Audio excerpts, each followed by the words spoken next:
Let's do the thing again, just so we have more takes that we can. Welcome to In Front of Ira. We're Sabrina. And Torsten. Two historians. And friends. And lovers. Of romantic comedies. And this is the podcast in which we answer the age-old question. Will they or won't they? Oh, sorry, that's super funny. This is a take you should keep. Is it or isn't it a romantic comedy? Technically, that's two questions. I can't do this with you right now. You can never do this with me right now. Why? That's true. But we're doing it right now.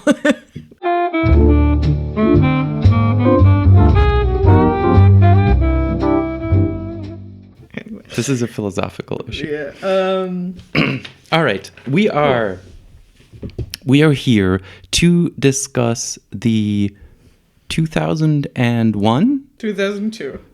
It's shot in 2001 then. Yeah, I think it must have been. We are here to discuss the 2002 romantic comedy classic starring Reese Witherspoon and also other people called Sweet Home, Alabama. Yep. And Sweet Home, Alabama is just as terrible as the song it is stealing the title from, by Lynyrd Skynyrd. And why are they similarly terrible? Because obviously they're both very invested in a version of the U.S. South that very much is connected to Confederate States of America, which I think as two historians of American history is... Yeah, we kind of noticed. We noticed, and it's kind of, it kind of spoils it for you. I have to say, like, I saw that. I must have seen that first when it was fairly new. Like, I don't know if I saw it when it came out, but I must have, like, I definitely was a teenager like when I saw it. 2000s. So, yeah, I'm born in 89. So, yeah, so in 2002, I would have been 13. So I'm sure I saw it when I was like 14, 15, somewhere around that time. And obviously it was like, it was fine. Like, I liked it. It would, like, nothing, like, disturb me about it in particular. I also definitely must have seen the dubbed German version at that point. And then I don't know, I've definitely seen it again over the years, just something you put on and then don't think about much. And then I saw it again, must have been, I don't know, in my 20s. At some point after I did a degree in American Studies and was like, hold the fuck up, what is going on here? Also answering the question, does this podcast have an explicit rating or not? No. Well, yeah, we should be able, like, I can't do this without swearing. I cannot talk about Sweet Home Alabama without swearing.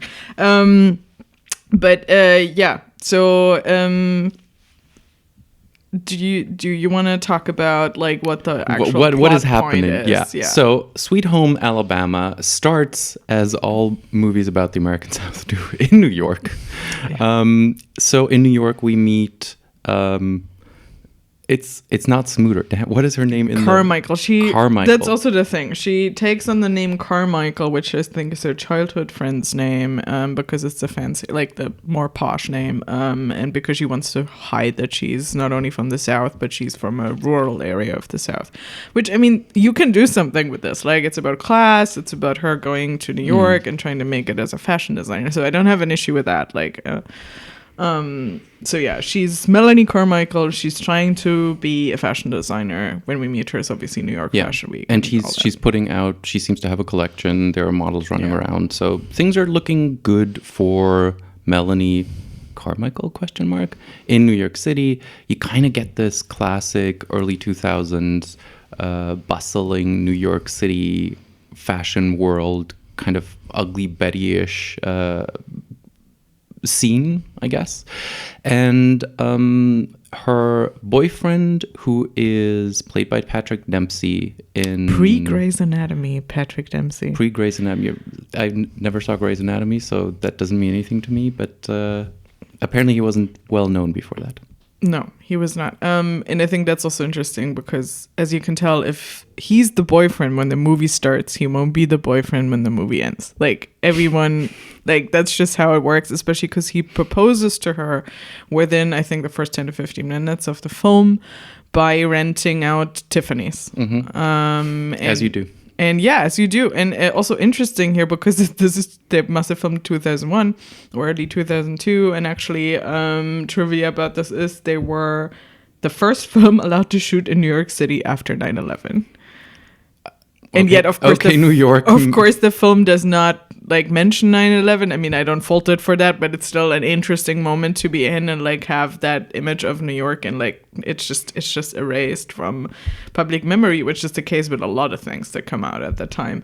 And it was, just a quick thing. Every time you hit the thing, I hear it in the microphone. Just and it was also the first film to was allowed filming at Tiffany's since Breakfast at Tiffany's.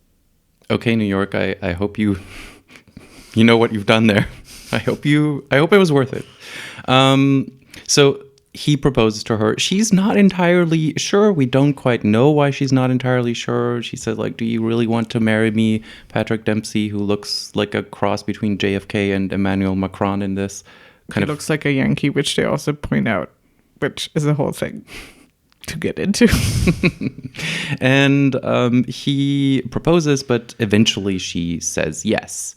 And Patrick Dempsey is the son of New York Mayor Candice Bergen.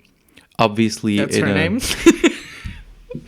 I wrote it down somewhere. It doesn't matter. Is it's it important? Candice Bergen. Is it important? You have to picture Candice Bergen. It's also the version of Candice Bergen that's always angry.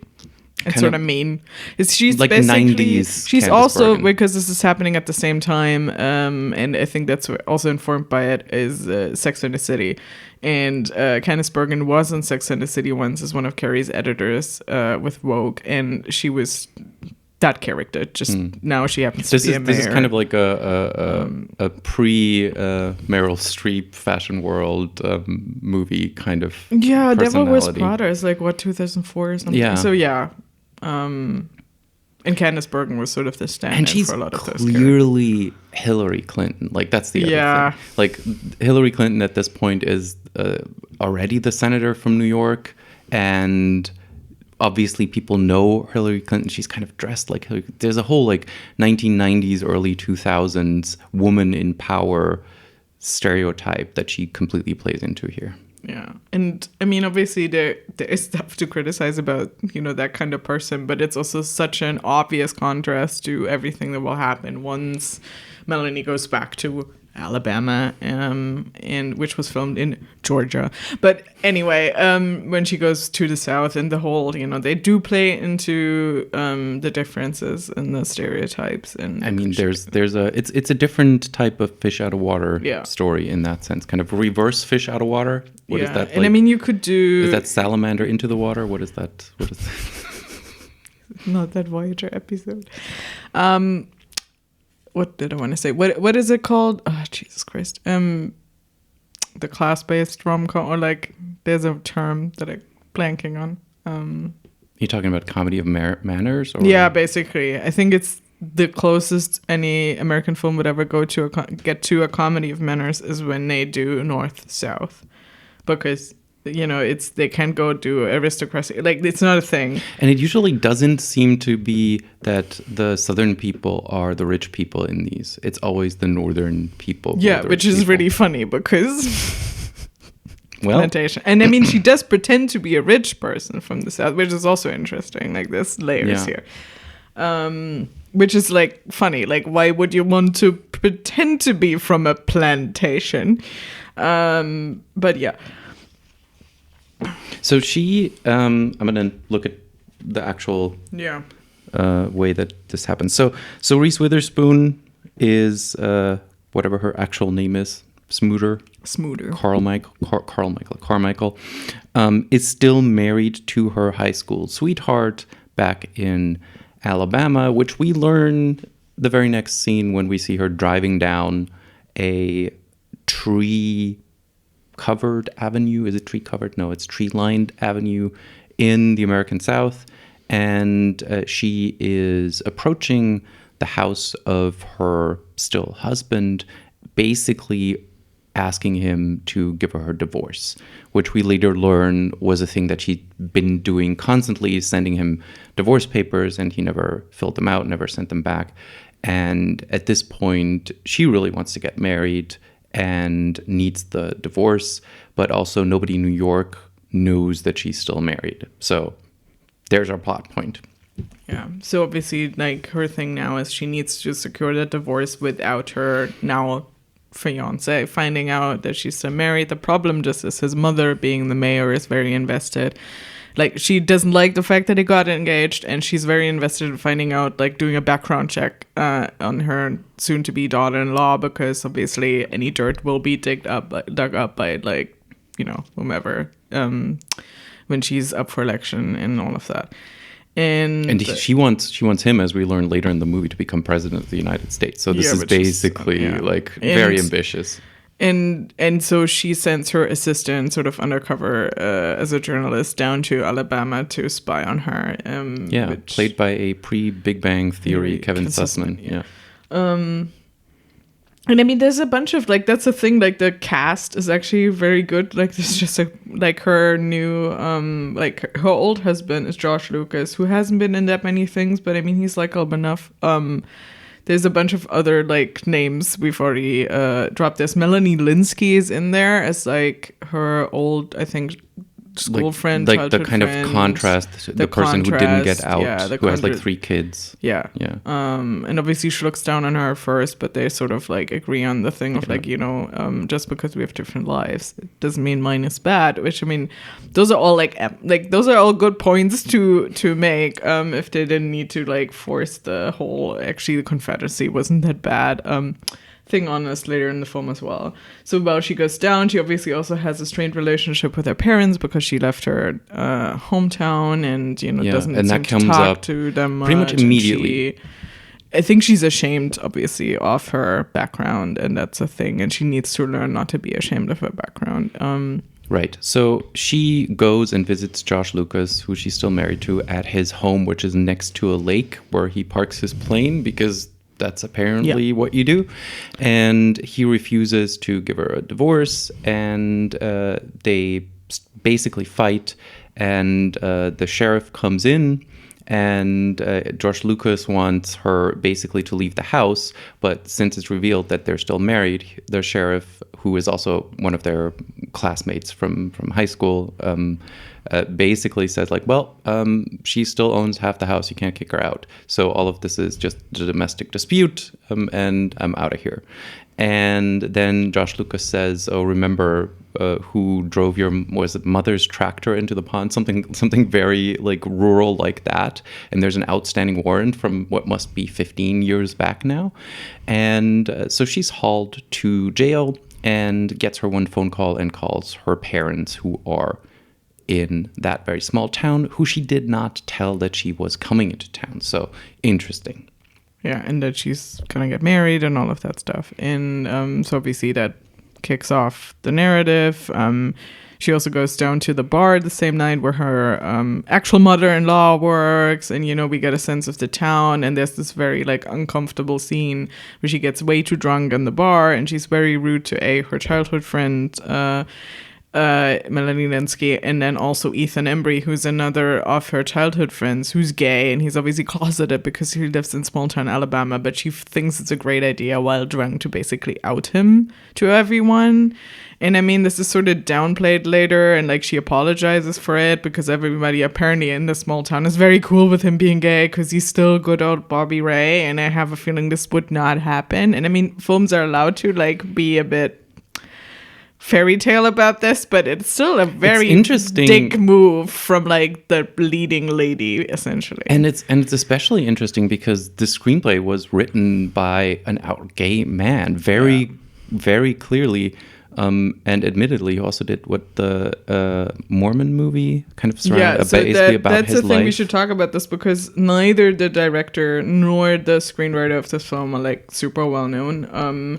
So the screenwriter is called C.J. Cox. He's Mormon, so he was, grew up Mormon. Went to Brigham Young University, so fully Mormon, is gay, came out as gay, and because of the fact that this film was actually very successful, managed to, get the money and the production company to make a film called Latter Days the year after, which is about a gay Mormon. And Latter Days mostly, is an indie film that found its audience among queer people, and specifically I guess queer Mormons, and got decent reviews, which is interesting, but that's what he did. And then he did a very bad Renée Zellweger rom-com called New in Town, and that's basically been which it. When we first started talking about this movie, I confused Sweet Home Alabama with that movie, and I feel much less bad about that now because it's written by the same guy and it's essentially the same story. So yeah, and yeah, I was wondering about that. Is that just kind of him working within the system? And I mean, obviously there's directorial and editorial decisions that come after that as to like how high you play that moment or how low, or is it also kind of a little bit of wish fulfillment? Oh, everybody would be cool in this small town. It's complicated, especially because he is from that conservative, like a different type of conservative. He's from Nevada. But it's still conservative US where you can't be out and you can, and also with the religious component. And I think it's wishful thinking. I still think it's a very interesting thing to basically have to, like, he could have put that gay character in and people would find out without that forced outing. Maybe it's just because it's such a minor plot point and you had to like force it in and make it very quick and like make it one of the things where she realizes she's out of line and she needs to actually like grapple with whatever grudges she carries for her own heritage. But yeah, I still have issues with it. It reminded me of when in Marvelous Mrs. Maisel, she outs Shia Baldwin. And then we're supposed to feel sorry for her for being kicked off the tour. And I'm like, I do not feel sorry for you right now, Mitch, because you did a very shitty thing in 1950s America to a black gay man. Which I'm really wondering the way that this was received by basically everyone who wasn't gay in 2002, because they still did the same plot point in Mrs. Maisel like 20 years later. So it's not a thing where apparently Hollywood is aware that this is a shitty thing to do to a person. It's very strange. Yeah, it's very strange, especially in Hollywood where everyone is closeted still. Literally almost everyone is still closeted, especially like movie actors more so than television actors, and it's not changed. I mean, I think it also tracks for Ethan Embry, who's usually very likable when he's in things, to like take on a gay role, because that's also still a massive stigma in 2002. I don't think he, like, as far as he's straight, but like just to play the role. And yeah, and I mean, I think he did a bunch of like high school films before Can Hardly Wait, and then sort of been steadily working on a bunch of television shows. I think most well-known role probably is in Grace and Frankie. But yeah. So our heroine, Melanie Carmichael. She plots to get Josh Lucas to divorce her, and in that she ends up at the local bank where she meets bank teller Marilyn Racekub in a very small but notable role, who essentially tells her, hey, you still have a joint checking account here, checking account, at which point Melanie realizes, oh, I can just take out all the money out of the joint checking account and go back to the house and basically take up my role. Like, I'm your wife, and I'm going to be a homebody. I'm going to cook. I'm going to do all these things, and I'm going to annoy you to death with them, which she then does. Yeah. And I mean, obviously, I think to speed this up in terms of plot, the thing happens that must happen, which is that they, because of this, spend time together, work through their past. Obviously, there's a twist at some point where we find out why they actually broke up in the first place, and it is because she got pregnant. Again, they were high school sweethearts. They got married right out of high school because she got pregnant when she was like 19. And of course she did not have an abortion because it's the South and this is a very conservative film, but she had a miscarriage, but she was also happy about the miscarriage, and they were both like, he's apparently like, well, you should have moved on, you should have had a bigger career, I'm happy that you have this career. So that's obviously also important. He's not that conservative that he would have wanted her to stay. And then he also made something out of himself, which we find out very late. It's this very weird business where he does like glass things out of, which is what the film actually opens with, is this flashback of them being kids on the beach and their first kiss. We should talk about young Dakota Fanning. Yeah, and lightning strikes into the beach, and the sand becomes glass, and he uses that glass to like make bespoke glassware things. And that's his business now, and this is which he finds out very late. So obviously he's also a successful businessman. So, you know, he's also like, you know, they've both have had careers. And so he's even more interesting now because he's no longer just like I guess Southern Hank who doesn't know what to do with his life. Yeah. So he's actually worth her love. Yeah. Now. Yeah. He does that. She is, she wants to, after outing Ethan Embry, wants to apologize, goes to the plantation, the Carmichael plantation. Because the gay guy also lives on is from the plantation family, which is not his fault. And there's an interesting all in the background is Civil War reenactment. Everybody seems to be doing it. Her dad is doing it. The dad from the plantation is doing it. There's a scene which reminded me very much of Mary Poppins, where they just shoot a cannon and the guy with the beard just stands there in his Confederate uniform. So she goes there, wants to apologize, and Kevin Sussman, who is the assistant from New York, from the mayor, who poses as a reporter, in essence tracks her down because it's the Carmichael plantation, and he assumes he has to go find the Carmichaels. And she realizes that if a reporter found out that she wasn't actually called Carmichael, then her whole persona would disintegrate, and hijinks ensue of her trying to convince the reporter that this Carmichael plantation is actually her home.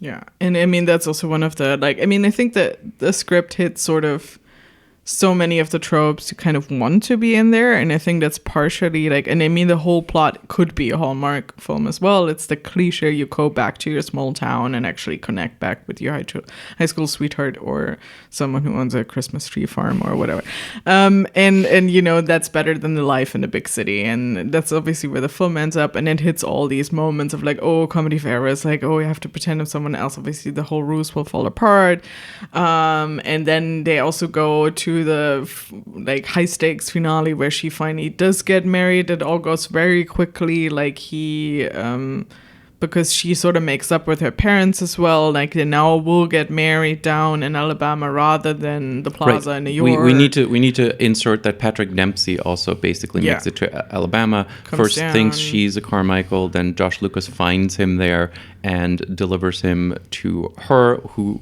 I think that's when the reenactment happens, where she's on the battlefield trying to find her dad, which is like a whole, as somebody who's written about reenactments, that's an interesting scene right off the bat. Yeah, I've also taught on like reenactments and all of that, and it's really funny because they all wake up, like they're all playing dead, and then like there's hardcore reenactors who would look at this and go, "What the fuck are you doing?" You're like, you can't just break. There's various levels of like, I was like, those farbs, which is the term they use for the, like, you know, the casuals.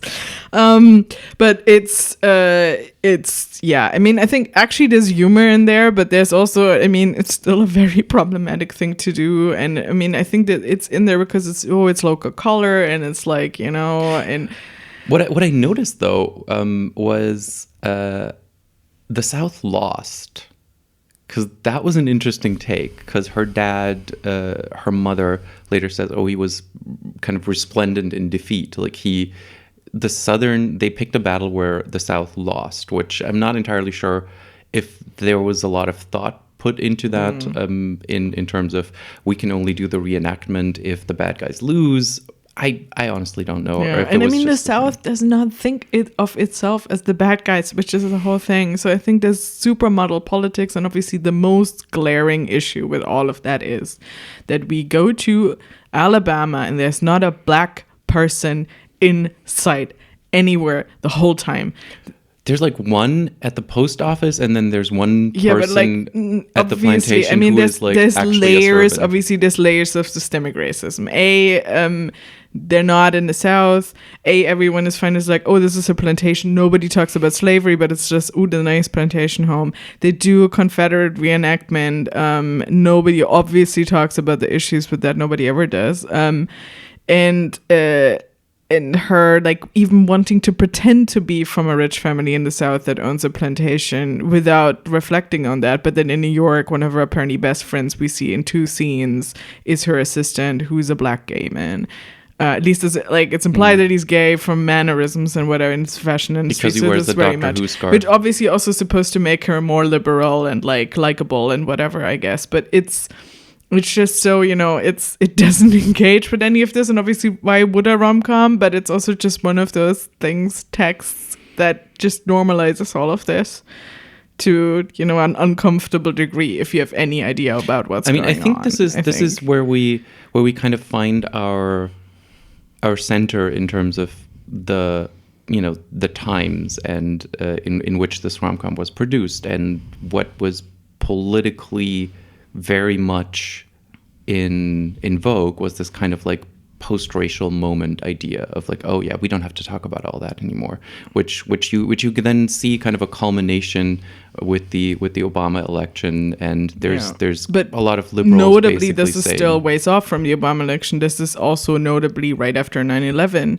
And this is a massive time of conservative backlash. So I think it's also not a coincidence that a rom-com that's all about like going back home to the South and also like sort of North-South like reconciliation in some ways is part of it. And obviously they reject the liberal Yankees because who's the president?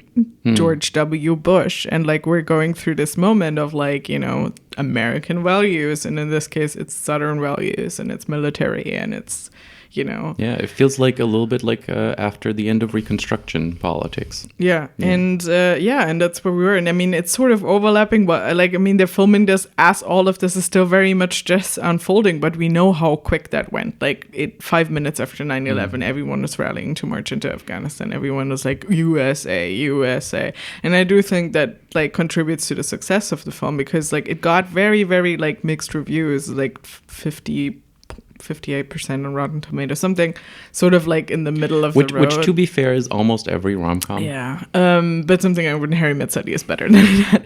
But like but also it did very well at the box office. Like it had a very good box office. And it seemed it is a film that I think most people like at least know of. Like it is definitely a film. You can say, oh, Sweet Home Alabama, yeah, like that exists. Reese Witherspoon, whatever. It's also produced by Buena Vista, so Disney. And Disney right after 9/11 at that point in time is very, very conservative and very like pro. It shifts even more to the right. Just marching with the tunes with the which flag. Is really funny because right now we're back at woke Disney, whatever. But back then it does fit the bill that they would also produce this, I think, and it's definitely that moment in time. Yeah, it feels like it's comfort food. Film fare made for white patriotic Americans in the early 2000s. Yeah, and those that also think of themselves as like, oh, I don't mind if someone's black or whatever, but it's exactly that sort of like post-racial in the sense of like whatever, we have to stand together now. It's at least nobody's brown and they're terrorists and whatever. That's exactly the moment. And it also does fit in that there's a gay character that gets accepted into the fold because that's also development that happens right after 9/11. This is not a coincidence that things like gay marriage become such a big issue that I think it's pushed through in the next decade because it's something that's about like homonormativity, like white gay men are accepted into the fold because they're better than, at least the terrorists, and we have to stand together against the terrorists. And that's something that's been theorized in like media studies and queer studies. And you can see that there's a lot of casual, also especially on television in the early 2000s. There's a lot of like Modern Family and things like that. It almost fits that's in there in a way. Almost seems to me like a similar moment as the moment in which the Madison Society first really became known in the 50s. Yeah, it's more complicated than because Cold War and they were actually legal. But no, but like the idea of you have this very conservative climate in which a certain kind of queerness. Yeah, I mean it's definitely. It's a conformity thing. Yeah. It's definitely like, okay, the ones that are like, that are not actually queer, but like mostly gay and some lesbians, but mostly white gay men. And so he fits the bill. And so everyone, well, you haven't changed. You're still Bobby Ray, whatever. We can live with you, essentially. Like you're one of us. And that's the thing. And I mean, that's not the worst it's always not the worst point to make. Like, it does help a certain group of people, but the overarching politics is still like problems. Like, it's a big problem, and it's a problem we still have because it deludes people into thinking equality has been achieved, both for gay people, both or black people that we barely see. Again, we don't need to see them because, you know, they're integrated. Which again points us to why romantic comedies are not like an apolitical fluff thing that just kind of exists separate from the rest of society. They're very much a reflection of ongoing discussions, and they're an entry into these discussions. Like, every one of these movies has a point of view, or multiple points of view, depending on who gets their voice heard in the final edit. And they are released at a certain point in time, and they are discussed, and they are successful or not successful because of all of these many things that affect them. Yeah, and I think that's also the thing with Patrick Dempsey. Like, there's no realistic reason why she wouldn't be with Patrick Dempsey, other than obviously she doesn't love him. Her true love is her child. But I mean, he's a likable character, but it's also like, why wouldn't you go? Like, he proposes at Tiffany's. He is very well to do. His mother's the mayor, but also like he doesn't get on with his mother. So like the fact that she's unlikable doesn't actually reflect on him. He does push back against her and actually stands up for himself and wants to accommodate her to get married in the South. He doesn't mind. He's like perfect all the way through. And then even when she leaves him, because that's again like the finale, the high stakes moment is they do get married in the South. She's already walking down the aisle, and then this like small old lawyer, I guess, shows up and is like, well, the divorce papers have not gone through, because at some point George Lucas obviously finally signed them and it was fine, but she hasn't.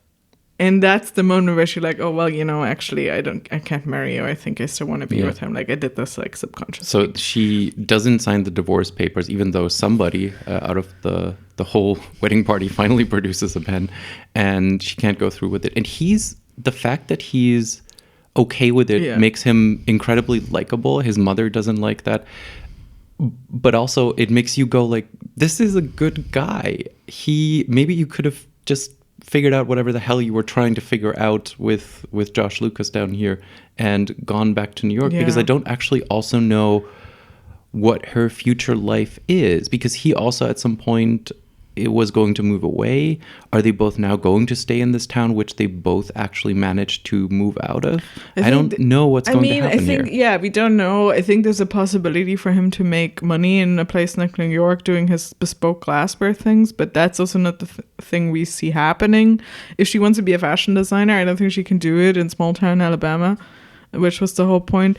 So I don't know. And I mean, I think the thing with like Patrick Dempsey in terms of like intertextuality with Patrick Dempsey as a person and how he gets cast is also super interesting if you look back on this, which must have been, he was an actor in the 80s. He was in some of those Brad Pitt films. He was just one of the lesser, like, less well-known people, but then he actually gets really famous again because of Grey's Anatomy, which is 3 years later. But this must have been like his first, I think, bigger role in that time, like after 2000, where he gets cast as a romantic lead and people are starting to realize, oh, he actually is very attractive still, and you know, we could cast him as a leading man. And then in Grey's Anatomy, he is like the love interest, because he's the love interest of the main character forever. I mean, he leaves the show, I think 10 years later. I mean, we're 20 years of Grey's Anatomy almost now, and he leaves like 14 years and 15 years. And then he also does more rom-coms as a result. He does Enchanted for Disney. So he's back. He's sort of he's a well-to-do businessman in New York who's very cynical, and then falls in love with the actual Disney princess who becomes human and steps out of a manhole in Times Square from her animated world. We should do that at some point because it's great. So, and then I think, he's sort of established it because he has a certain look as well. So he gets cast in these kinds of things. And then there's another rom-com that I should look up the title of, where he is the best friend of the leading lady. And it's that sort of like, oh, they're just friends. But then, of course, by the end, they're in love with each other. And he ends up being the one chasing her down the aisle as she's about to get married to another actor from Grey's Anatomy. So, but yeah, so there's a thing here of like, in 2002, Patrick Dempsey's the guy she doesn't end up with, even though he's clearly likable and actually very perfect. And I think someone casting must have looked at this and gone, okay. But yeah, he turns into the guy you end up with somewhere through, simply fame. I feel like that happens a lot with rom-coms, and I think it probably happens because casting sees the people who are in these movies, and even if they're rejected, they can imagine them as the leading men for the next one. Yeah. So I think that happens. I think it happened with the what is that Jennifer Aniston movie? We're gonna have to do that movie at some point, and then we'll. But it does seem to happen quite frequently. And I think there's also a moment here where we can tell, even though the film has very conservative politics in a way, it's not like it's actually doing okay on like, sexism in terms of like feminism, in terms of like how she has a lot of agency. She doesn't have to give up her business. She's, she made choices. She made, and also her fashion career is apparently, even though she has a very like well-to-do boyfriend, it doesn't look like he's bankrolling that at all. So it's like she's independent. She has her own thing. And even though she gets down on her like childhood friend who had the kids instead, like that's also resolved, and it's clear it's like, there's different ways of like having a life as a woman, and one of them isn't necessarily better than the other, etc. Which I think is still interesting, and I think that's also why Patrick Dempsey's character is so likable, because you are not at a point anymore where you actually want a guy who actually maybe treats her badly or is in any way like wrong. And I think you can make an argument that that's also something that Nora Ephron did a lot. Like whenever they're with the wrong person, they're not necessarily bad, especially You've Got Mail, which I just love when she breaks up with Greg Kinnear. And they're just like, it's just amicable. It's just like, I don't love you. I don't think I love you. Like we get on, but this is obviously not it. I have romantic feelings for someone else. I'm like, okay, cool. We don't have to like, it doesn't have to be drama. It doesn't have to be, it's just how things end sometimes. And I think that maybe also they wanted to sidestep that. But as a consequence, create the perfect leading man, Patrick Dempsey. And someone was like, okay, we're going to do that. I feel like you could literally shoot 2 more scenes and re-edit what you have, and that could be the movie. Like there is very little that stands against that, just because he's never really a bad guy in the whole and he movie. Apologizes to her the one time he's angry at her for good reason, because she kept all of this from him, and and he feels lied to. He just come back and is like, we can talk this out, and actually I do want to get to know your actual family, and he's very accepting like the whole way through. And yeah, it's definitely interesting. And there is apparently her assistant had a bigger role as well, and he was supposed to get together with her, and they just cut that. So that's what I found out as well. Oh, so he was supposed to get that where he finds someone else, so he's not left alone and sad and whatever. But there is a her assistant Rona Mitra. I don't know. From the David. I think Kelly show. there was maybe there was a bigger there were some storylines there that were cut.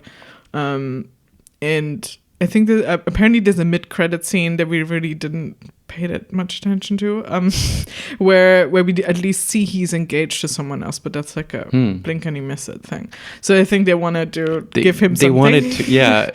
It feels like they wanted to say like, no, he's fine. This is actually the right choice for him as well. Yeah. No, so I think we've talked about most of the things we immediately thought of when we watched this movie, which leaves us to do kind of our standard thing, our questions and our taglines and everything. Yeah, exactly. So taglines. I think you looked us up. I want to know, what is it? Yeah, so I looked up the taglines, and we always do the real taglines if we can find them, and then we do fake taglines. And so I wrote my fake tagline. Turns out the real taglines are pretty close to it. So the real taglines are sometimes what you run away from is what you miss the most.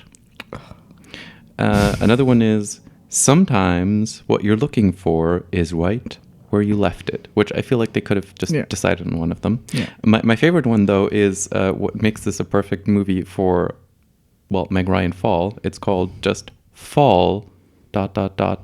in love. Oh, God. Which is completely meaningless, except it points to the a fact time that of the it's year. vaguely fall. Yeah. Which we don't notice all that much anyway. In the trees a little bit. Yeah. Yeah. And the one that I came up with before reading all of those was, you can go home again, but then you can never leave. Which... It's not Hotel California, it's Sweet Home Alabama.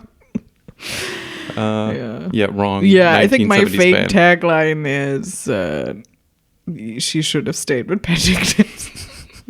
No, it's something like love goes home. Like I should write Hallmark tagline. But yeah, I mean it's like the Confederacy wasn't that bad, y'all. Yeah. The South remembers something. Yeah, so our questions, I have our questions. I don't know how applicable any of this is. I actually think question 2, which we kind of skip over a lot, is applicable. First question, is this a rom-com? Yeah. Yeah, that's, I think, it's if it has a Hallmark plot, we can definitely say. Although there is this discussion, of course, amongst people on the internet, are Hallmark movies not rom-coms because they're not funny, which I think is going to be another whole thing that we're going to explore in this podcast. I mean, the film is not super funny. I think it's reasonably trying. funny. It's trying. It's just not as well written as it could be to be the funny, but it's trying to bring some of those like elements and these things. And I think it also actually sort of applies the Nora Ephron rule of like the male lead has to sort out his own issues and then they can get together. But in this case, it's her that has to sort out her own issues with her past and like, work through that. And then she's fine and then realizes, well, she... Yeah. The second question that I wrote down was chemistry and casting. Does this work? Which I think we talked about a lot. It kind of does, but also we would have been equally happy if she had ended up with the other guy, perhaps more so. Yeah, I mean, to be fair, I think in terms of chemistry, but also because they get more to do with each other, she has better chemistry with Josh Lucas than with Patrick Dempsey, because Patrick Dempsey is almost too perfect, so they never... I think he's trying, but they don't get the material that the other two get in terms of like friction and like, banter and whatever, so... Yeah, the interesting thing... putting this back to trivia mode, is that Charlize Theron was first cast in that role and dropped out because of the 2000 actor strike. She must have dropped out before they started filming. And then they cast Reese Witherspoon, which I think is clearly an upgrade for this particular movie, because I don't think Charlize Theron would have fit the role quite as well. Yeah, she did a very bad like romance film called Sweet November in like 2000. So I think that was the pocket of time where she was cast like that, and then thankfully like sort of retooled and did like way more interesting things, like Monster and Mad Max, Fury Road and whatever. Yeah, I think that's kind of covering the most important things, which leaves us to how good is this movie? I don't know. I give it 2 Confederate soldiers. Yeah. It's if we stick with the 5 stars, I think it's a 5.8 on IMDb, and I think that makes it for me also like a 3-star movie. It's fine. It's not great. I've seen worse. Have seen a lot worse. Glowing review. Also, I forgot to say this earlier, but I need you to know that the director who he's done other very mediocre romantic comedies as well, none of which immediately rang a bell. But he did 2 or 3 credits as an actor, and 2 of them were a dancer on Grease, and then also a greaser on Grease 2. Oh. I don't know how that happened. But yeah. And his name is Andy Tennant. No relation to David Tennant. But yeah, I think looking at the credits of the 2 like director writer, you can also sort of tell like maybe it's just not, maybe try something else. That's mean. But also in this case, they had a great cast. They had a very good budget, obviously, especially if you did all the location shoots. So it must unfortunately also come down to some of the writing and directing that's I sort of think lacking. the romantic comedies need the chemistry and they need the writing, and they need both. Yeah. And if you have only one, it doesn't work, and it doesn't really matter. It's not it's not even the tropes and some of the elements are there, but it's just not, something's not clicking, and sometimes that's difficult to like pin down. But yeah. Well, that's our take on Sweet Home Alabama, where the skies are blue.